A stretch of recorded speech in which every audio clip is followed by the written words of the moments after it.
அன்னை தமிழ் உறவுகள் அனைவருக்கும் வணக்கம். நாம் இன்று பார்க்கக்கூடியது என்னன்னு பார்த்தீங்கன்னா, மதுரை கிழக்கு ஒன்றியம் வெள்ளியங்குன்றம் கிராமத்துக்கு பஸ் வசதியே இல்லாமல் இருக்காங்களாம். அவங்க ரொம்ப கஷ்டப்படுறாங்களாம். சின்ன பிள்ளைங்க மருத்துவரை அணுகிறதுக்குன்னா டக்குன்னு போக முடியாது. ஒரு கல்லூரிக்கு போகிற மாணவ மாணவிகள் போக முடியாது.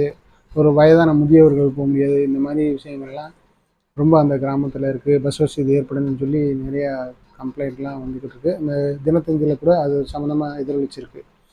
அதுக்கு உண்டான கவர்மெண்ட் அத்தாரிட்டிஸ்லாம் கொஞ்சம் அது என்னன்னு பார்க்கணும். அது போக பார்த்தீங்கன்னா, காஞ்சனம்பேட்டைக்கு தான் அவங்க பஸ் ஏறுற மாதிரி இருக்குது. அது வெள்ளியங்குன்றத்துலேருந்து 5 கிலோமீட்டர் நடந்து காஞ்சனம்பேட்டையில் பஸ் ஏறி போகிற மாதிரி இருக்குது. ஸோ பெரியார் பஸ் ஸ்டாண்ட்லேருந்து வெள்ளியங்குன்றத்துக்கு பஸ்ஸே இல்லை. அதுவே அந்த பொதுமக்கள் சார்பாக தெரிவிச்சுக்கிறேன். வேணும்னா பொதுமக்கள் சார்பாக ஒரு பொதுநல வழக்கு கூட இது